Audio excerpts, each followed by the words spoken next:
নমস্কার বন্ধুরা, আজ আমি বানাবো ফুলকপির খিচুড়ি। ফুলকপির খিচুড়ি বানানোর জন্য যে যে ইনগ্রেডিয়েন্টসগুলো লাগছে সেগুলো আমি এখানে নিয়ে নিয়েছি। এখানে নিয়ে নিয়েছি ফুলকপি, ছোটো ছোটো করে এরকম করে কেটে রেখে দিয়েছি। তার সাথে 2-4 টুকরো আলু অ্যাড করেছি। যেহেতু একসঙ্গে ভাজবো তাই একসঙ্গে রেখেছি, আলাদা করে আর ভাজবো না, কেননা অনেক সময় লেগে যাবে, গ্যাসও প্রচুর পুড়বে। আচ্ছা, এইখানে নিয়ে নিয়েছি হলুদ, লঙ্কা আর আদা বাটা, পরিমাণ মতো যতটা দরকার ঠিক ততটা। এখানে গোটা গরম মশলা হামানদিস্তা দিয়ে আধা ভাঙা করে নিয়েছি। আর এখানে নিয়েছি শুকনো লঙ্কা, ছোটো ছোটো করে কেটে রেখে দিয়েছি, 5 ফোড়ন আর গোটা জিরে। এখানে নিয়ে নিয়েছি পরিমাণ মতো মুগ ডাল। আর এখানে নিয়ে নিয়েছি চাল জাস্ট একটু বেশি, মুগ ডাল জাস্ট মানে সমান পরিমাণ হলে ভালো হয়, কিন্তু আমি একটু চাল বেশি নিয়েছি। কড়াতে দিয়ে দিয়েছি পরিমাণ মতো সাদা তেল। এইবার আমি আলু আর ফুলকপি আমি কিন্তু একসঙ্গে ভেজে নেব, কিন্তু এটা আলাদা আলাদা করে আর ভাজবো না।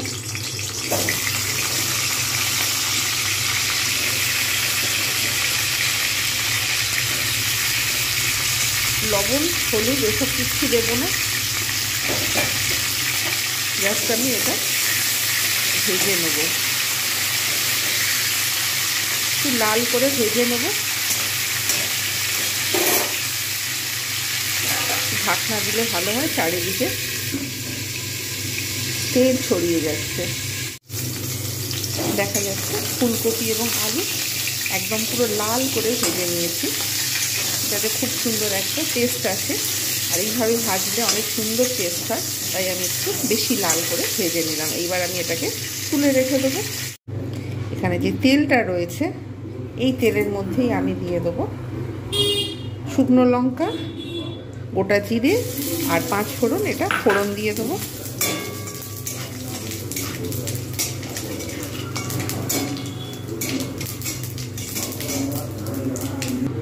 সুন্দরভাবে ভাজা হয়ে গেছে। এইবার আমি এর মধ্যে যে মুগ ডালটা জল ছড়িয়ে রেখে দিয়েছিলাম ধুয়ে, সেইটাকে আমি দিয়ে দেবো। এটা আমি এবারে ভালো করে ভাজবো।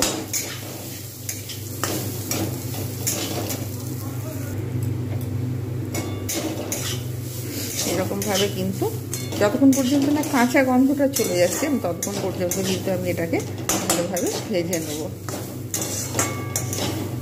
আজ কিন্তু একদম ফুল তোলা থাকবে।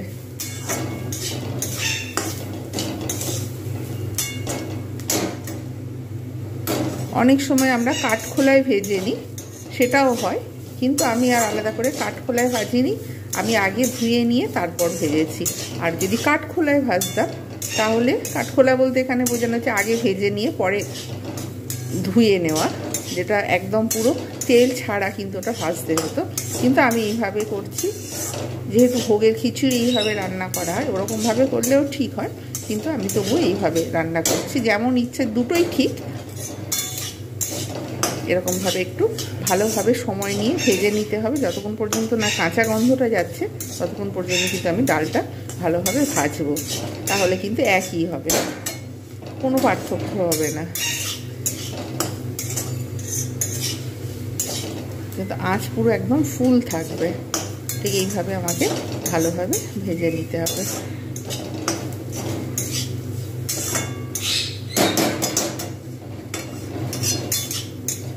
আঁচের মধ্যে যদি সম্পূর্ণভাবে ভালোভাবে না ভেজে নিই তাহলে কিন্তু এর মধ্যে একটা কাঁচা স্মেল থেকে যায়, সেটা কিন্তু মোটেও ভালো লাগে না।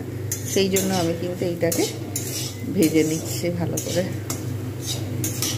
দেখা গেল কাঁচা যে একটা গন্ধ ছিল সেটা কিন্তু সম্পূর্ণভাবে চলে গেছে। এবার আমি এর মধ্যে দিয়ে দেবো আদা পেস্ট যেটা রেখেছিলাম, লঙ্কা গুঁড়ো আর হলুদ গুঁড়ো। নাড়িয়ে নেব, আঁচটা একটু কমিয়ে দেবো।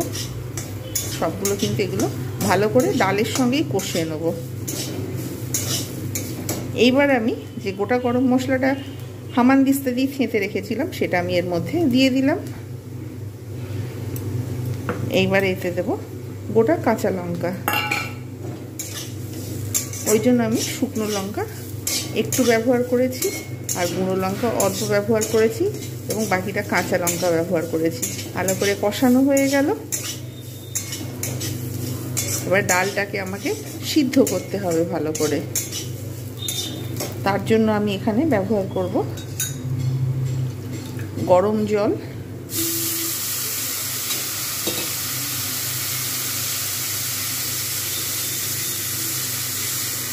হালকা আমি গরম জল ব্যবহার করছি।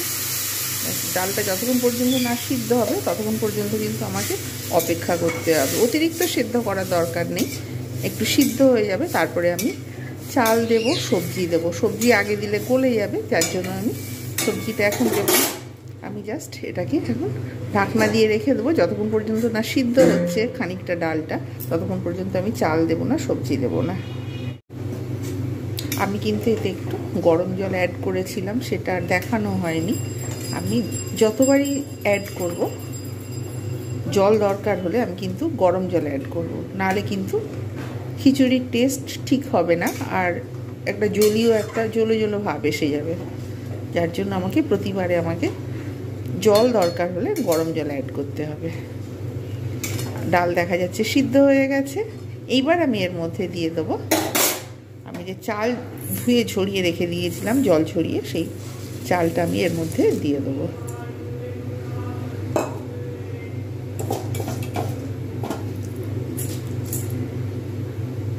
এবার আমি এটা কিন্তু দিয়ে ভালো করে নাড়বো। বেশ সিদ্ধ হয়ে যাবে চালটা খানিকটা, তখন আমি ফুলকপি আর আলু যেটা ভেজে রেখেছিলাম ওইটা দেবো। এখন কিন্তু দেবো না, এটা এবারে মাঝে মাঝে আমাকে নেড়ে দিতে হবে। আজ কিন্তু মিডিয়ামেতে থাকবে, কখনো প্রয়োজনে জোরে, কখনো প্রয়োজনে কমাতে হবে। এভাবে আমাকে কিন্তু কন্টিনিউ নাড়িয়ে দিতে হবে। এখন আমাকে, না হলে কিন্তু তলায় বসে যাবে।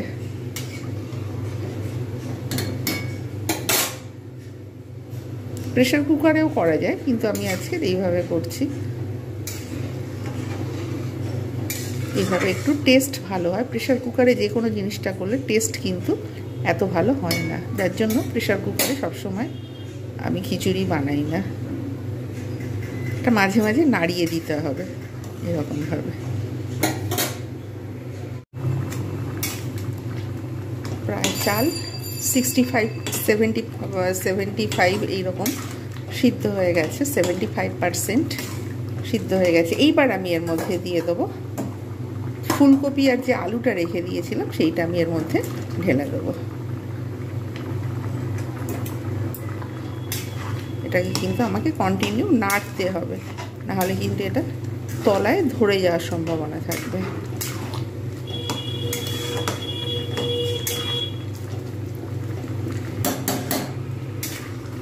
আঁচটা একটু কমিয়ে দেবে, আস্তে আস্তে হবে, নাহলে অতিরিক্ত জোরে দিলে তলায় ধরে যাবে। প্রায় হয়ে এসেছে। যেহেতু নিরামিষ খিচুড়ি, এটা ভোগের খিচুড়িও বলা চলে, আমি এবারে এর মধ্যে দেব হিং। বেশি দেব না, টেস্টের জন্য একটু হিং ব্যবহার করব, এভারেস্টের হিং। ব্যাস এতটা পরিমাণ আমি হিং দেব, তাহলে কিন্তু টেস্ট খুব সুন্দর হবে। এটা কিন্তু এর সঙ্গে ভালো করে মিক্স করে নেব। আঁচটা কিন্তু কমিয়ে রাখবো, বেশি জোরে দেব না।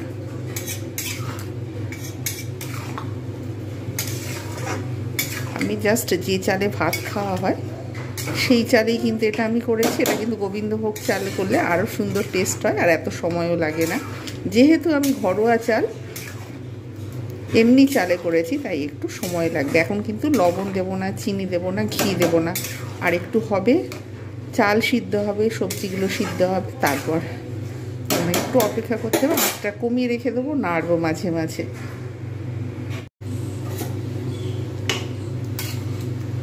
খিচুড়ি পুরো হয়ে গেছে, চালও সিদ্ধ হয়ে গেছে, আলু, ফুলকপি, সবজি সব সিদ্ধ হয়ে গেছে।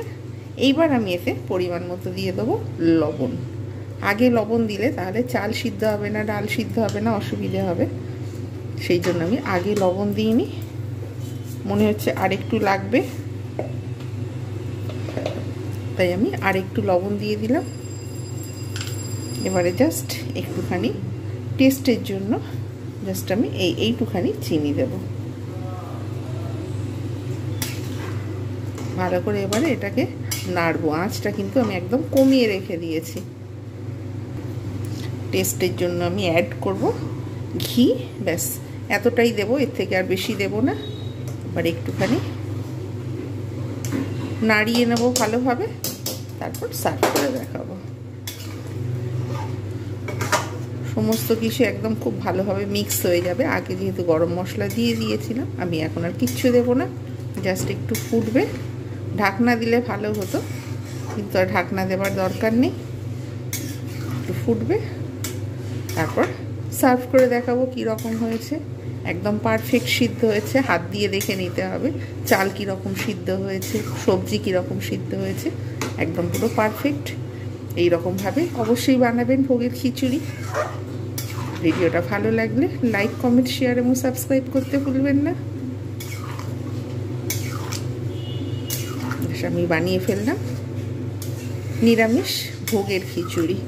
গোবিন্দভোগ চালেও করা যায়, আবার ফের এমনি চালেও করা যায়, সেটা আপনাদের ইচ্ছা। ব্যাস একদম পুরো পারফেক্ট, আর কিচ্ছু করার দরকার নেই। মাছ একদম কমিয়ে রেখে দিয়েছি। এবারে গ্যাস বন্ধ করে দেবো, তারপর সার্ভ করে দেখাচ্ছি। কিছু বলার রয়েছে।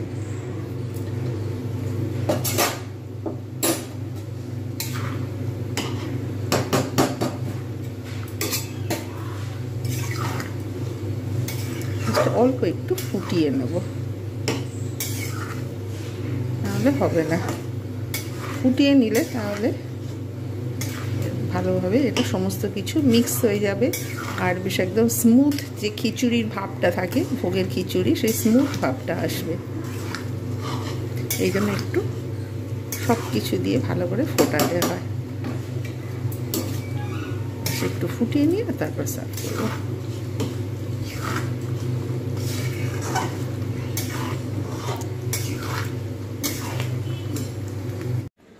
তৈরি হয়ে গেল ফুলকপি আলু দিয়ে খিচুড়ি, শীতকালের খিচুড়ি। এটা কিন্তু অসম্ভব টেস্ট হয়।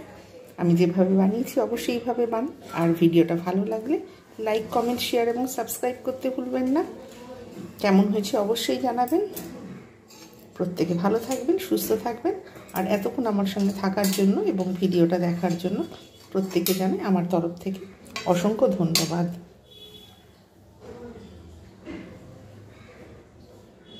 আমি এটাকে সার্ভ করেছি পাঁপড় দিয়ে।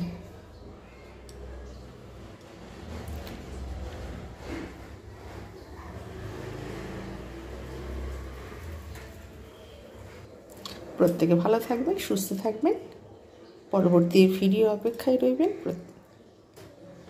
By bye and take care.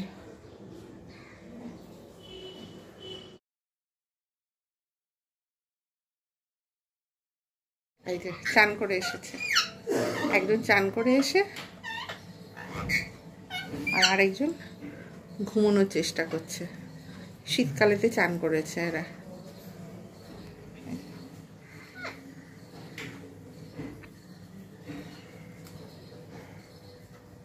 বাড়িতে যেহেতু শীতকালে রোদ আসে না, তাই এদের রোদে রাখাও সম্ভব নয়, আর ছাদেতে যাওয়াই হয় না। একদম ঘুমোচ্ছে, খুব জোরের ঘুম পেয়েছে চান করে। হুঁ হুঁ করেই যাচ্ছে, হুঁ হুঁ করেই যাচ্ছে। একজন এইখানে আর একজন এইখানে।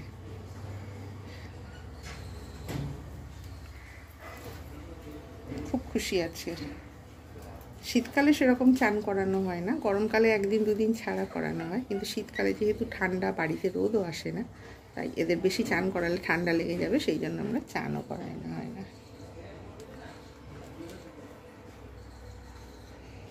এবার একটু এর ঘুম ভেঙেছে, নাহলে এতক্ষণ একটু ঘুমিয়ে নিচ্ছিল।